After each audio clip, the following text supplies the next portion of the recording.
প্রেম করছিলেন ওয়াশকুরুনি প্রেম করছিলেন ওয়াশকুরুনি না দেখা নবীজি রে প্রেম কি কব গাছে ধরে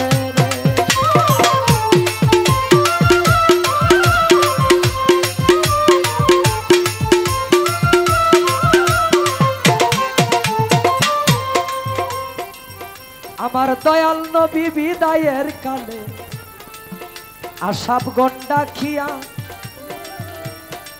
বলছিলেন আমার বিদায়ের পরে জামা জুরাটা দিয়া গো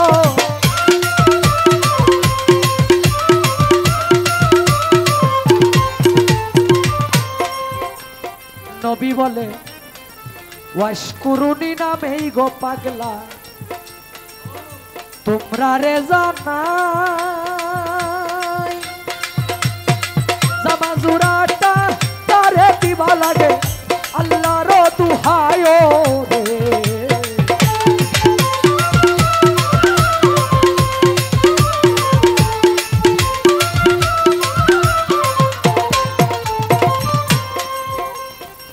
কয়েকদিন পর নবীজি যখন আবার উফাত করিল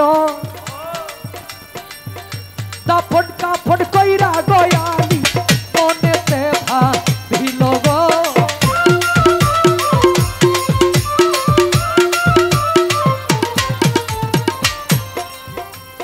আলী বলে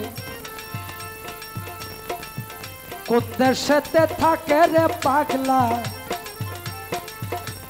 গুণের সীমানা আমি পাইলাম না জামা জুরা আমি পাইলাম না জামা জুরা হইয়া নবীর জিয়ের জামাই রে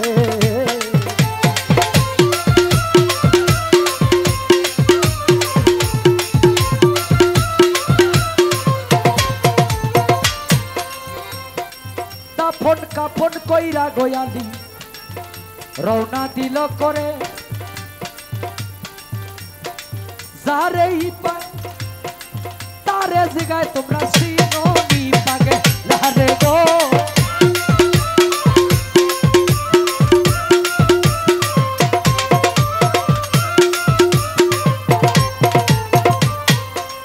কিছু দূরে গিয়া আলী কিছু উঠের রাখাল পাইল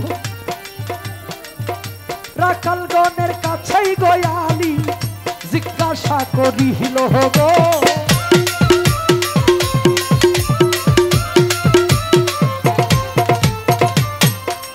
আলী বলে ওয়াশকুরুনি নামেই গো পাগলা তোমরা রে জাহানা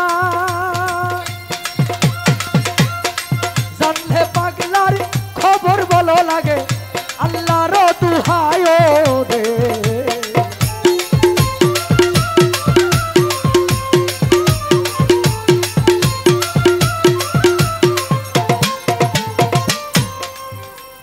উটের রাকাল কয় ওয়াশকুরুনি নামটা আমরা জীবনেও শুনছি না তবে ওয়াজ্জা নামে পাগলা থাকে একটা পাহাড়ে ঠিকানা গো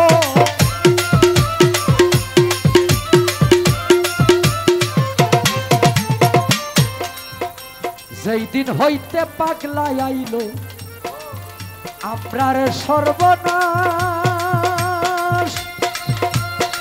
পাগলা রে দেখিয়া আমরা পাগলা রে দেখিয়া আমরা উঠে কায়না গাছরে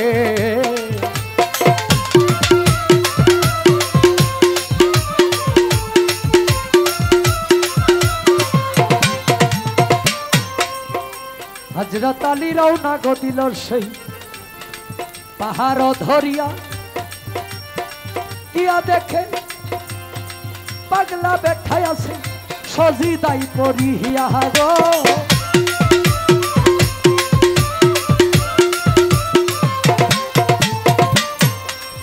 আসসালামু আলাইকুম কইয়া আলী যখনই দাঁড়াইল জুটন ভাই ওয়ালাইকুম আসসালাম কইয়া পাগলা মাথাটা ভাসাইল গো।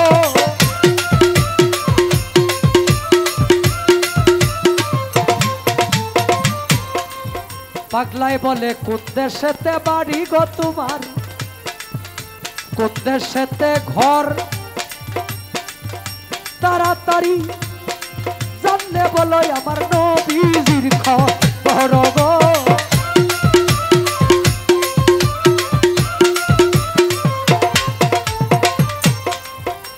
আলী বলে মদিনাতে বাড়ি গো আমার, মদিনাতেই ঘর, আমারও শ্বশুর যিনি হয় রে দিনের পয়গাম্বর গো।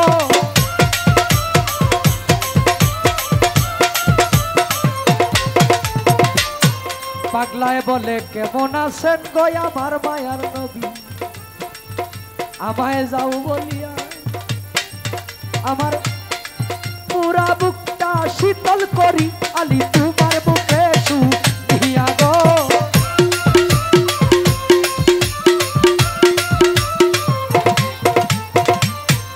আলী বলে শ্বশুর আমার পৃথিবী হইতে গেছে বিদায় হইয়া,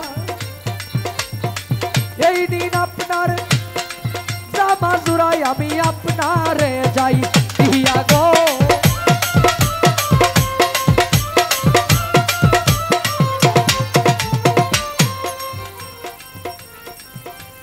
নবীজি বিদায়ের কথা শুনে পাগলা উচ্চাদর মাহারিল,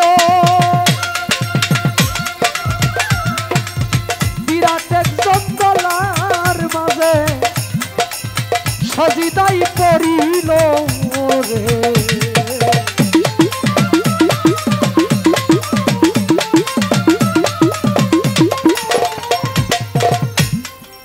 বিরাট এক জঙ্গলায় পাগলা সজিদাই পড়িয়া বলে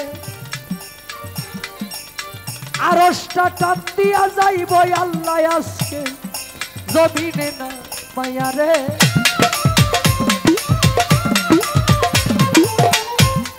আল্লাহ বলে মাতা বাসাও ওরে আমার পাগলা, বলি যে তোমারে নবীর বদল যা চাও তুমি যাব তোমায় দিয়ে রে।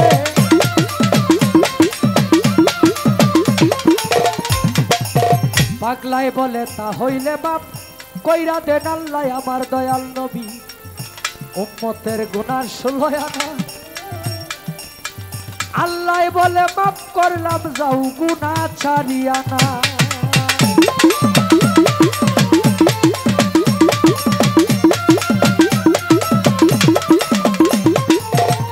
পাগলাই বলে ও গো আল্লাহ কিছুতেই হবে না, মাফ করিতে হবে তোমার গুনাহ সুলয়া না।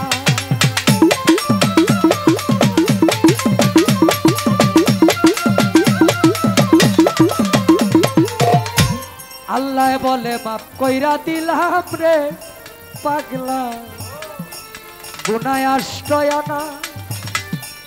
পাগলাই বলে ও গো আল্লাহ আমি মাথা ভাসাইতাম না।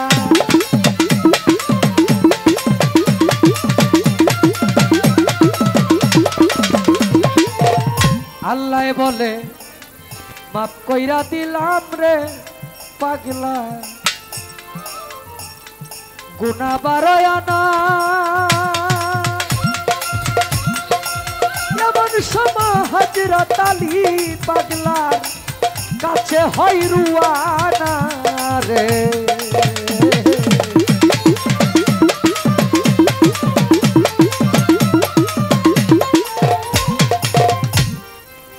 বারো আনা তথা 14 আনা গুনাহ যখন ওয়াইস আল কুরনি পাগলা আমার নবীর উম্মত মানে আপনার আমার মাফ করাইয়া লইল। এমন সময় হযরত আলী পাগলার কাছে উপস্থিত হইল। আলী বলে এই দিন আপনার জামা জোড়াটাই আমি আপনারে যাই কইয়া আমার দয়াল নবীর হুকুমে এই জামাজুর হাই আপনাই দিয়া আমি আলী আমার দেশে যাই চলিয়া। পাগলায় বলে কি সর্বনাশ করলা রে আলী, ও সময় ডাক দিয়া একটু পরে ডাক দিলে লইতাবি 16 আনা গুনাহ মাফ করাইয়া রে।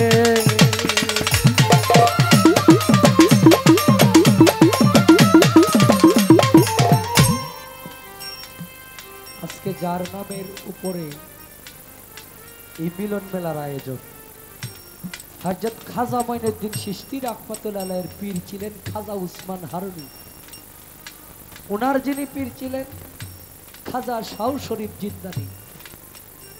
মারিফতের গোপন রহস্য কিতাব ইউসুফ ফকির রাহমাতুল্লাহ আলাইহি লিখেছে, খাজা বাবার যিনি পীর ছিলেন খাজা উসমান হারুনি, উনি প্রতি ওয়াক্ত নামাজে 70,000 উম্মতের গুনাহ মাফ করাইতেন। বলেন সুবহানাল্লাহ। আমরা যার নামের উসিলায় আজকের মিলন মেলায় আছি, তিনি যদি উপমহাভারতে না আসতেন আমরা এই ইসলাম ধর্ম পাইতাম না। হযরত খাজা উসমান হারুনি যখন নামাজ পড়তেন, নামাজ পড়ার সময় নামাজ শেষ হইলে জিব্রাইল আলাইহিস সালামের মাধ্যমে খাজা উসমান হারুনির কাছে ইলহাম আসতেন। জিব্রাইল আলাইহিস সালাম বলতেন, হে খাজা উসমান হারুনি, তোমার নামাজ আল্লাহর দরবারে কবুল হয়েছে, এই নামাজের বিনিময়ে তুমি কি চাও? খাজা উসমান হারুনি বলতেন, আমি আমার জন্য কিছু চাই না, আমার দয়াল নবীর উম্মতের গুনাহ, যেই নবী নিজে শান্তি করে নাই উম্মতের গুনার জন্য, উম্মতের জন্য, সেই নবীর উম্মতের গুনাহ যেন আল্লাহ মাফ করাই দেন।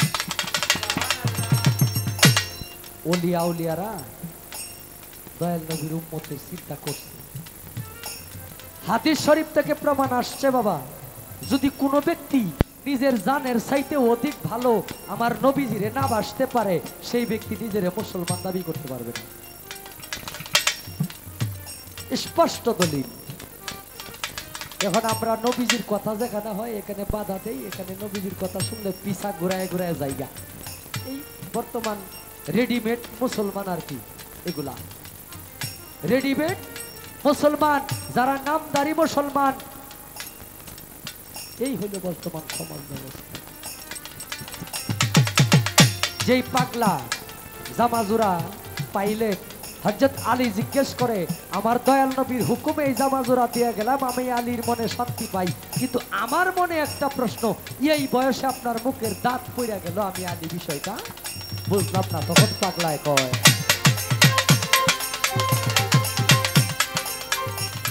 যেই নবীরে না বানাইলে আমার আল্লাহ এই দুনিয়ায় বানাইতো না, যেই নবীরে না বানাইলে গো আমার আল্লাহ তুমি আলীও হইতা না।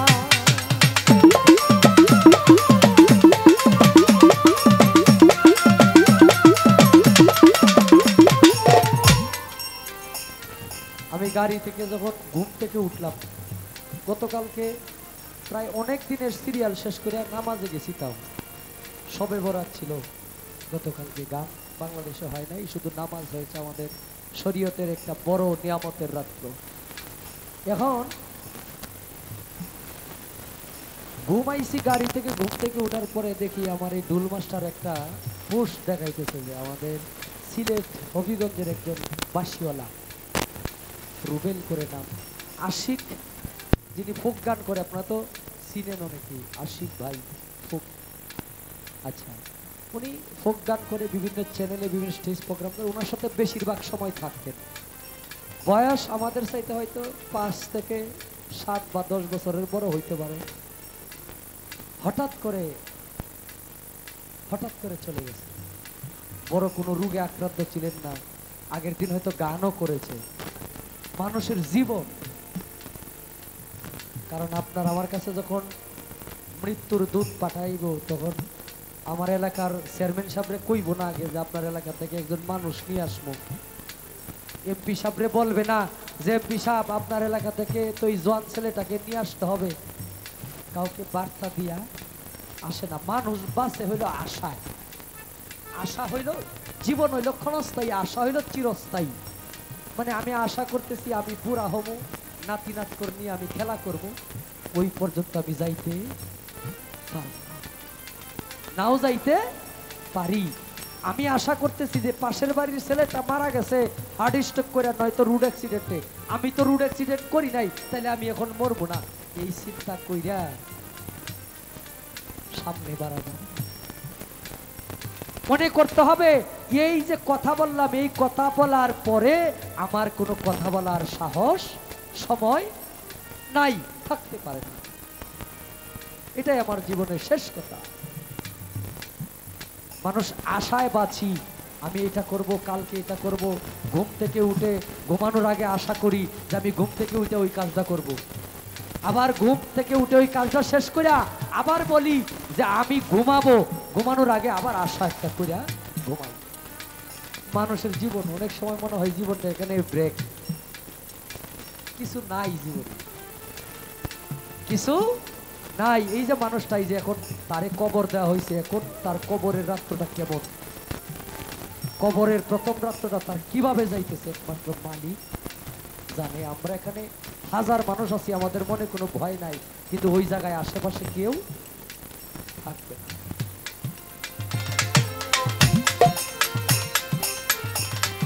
আমি স্বপ্নে শুনছি আমার দয়াল নবী, মায়ার নবীর সেই উহুদ যুদ্ধের ময়দানে